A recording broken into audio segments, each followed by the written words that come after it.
ఇవి మా చెట్లకున్న కనకాంబరాలండి. చూడటానికి చాలా బాగున్నాయి కదా. రెండే చెట్లు ఉన్నాయి కానీ పువ్వులు అయితే మంచిగా పూసాయి అనమాట.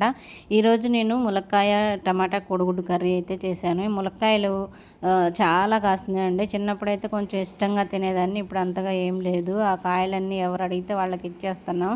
ఎప్పుడైనా ఏదైనా మన ముందు చాలా ఉన్నాయి అనుకోండి, వాటి విలువ తెలియదు అనమాట. అవి లేనప్పుడు తెలుస్తుంది. వస్తువులైనా మనుషులైనా అంతే కదా. అవి లేనప్పుడే వాటి విలువ తెలుస్తుంది, ఉన్నప్పుడు అర్థం కాదు. ఇంకా ఈ టమాటా ములక్కాయ అయితే ముందు ములక్కాయలు నూనెలో వేయించి తీసేసానండి. ఇంకా టమాటాలలో వేసి ఉడికిస్తే అది మొత్తం బాగా స్మాష్ అయిపోతుంది అనమాట. ముక్కలు ముక్కలుగా విడిపోతున్నాయి అని చెప్పి అట్లా ఫ్రై చేసి తీసేసాను. ఇంకా ఉల్లిపాయలు వేసి మగ్గిన తర్వాత టమాటాలు కూడా వేసి మంచిగా మగ్గిన తర్వాత కొంచెం చింతపండు పులుసు అయితే యాడ్ చేశాను టేస్ట్ కోసం.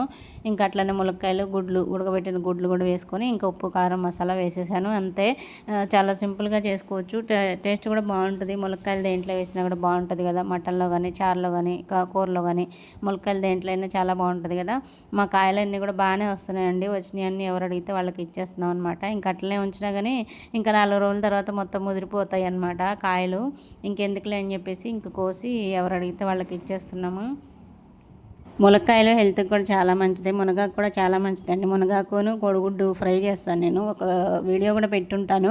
మునగాకు అయితే తింటే చాలా మంచిది అనమాట. స్పెషల్గా ఆడవాళ్ళకి అయితే చాలా మంచిది. తప్పకుండా ట్రై చేయండి. వీడియో నచ్చితే లైక్ చేయండి.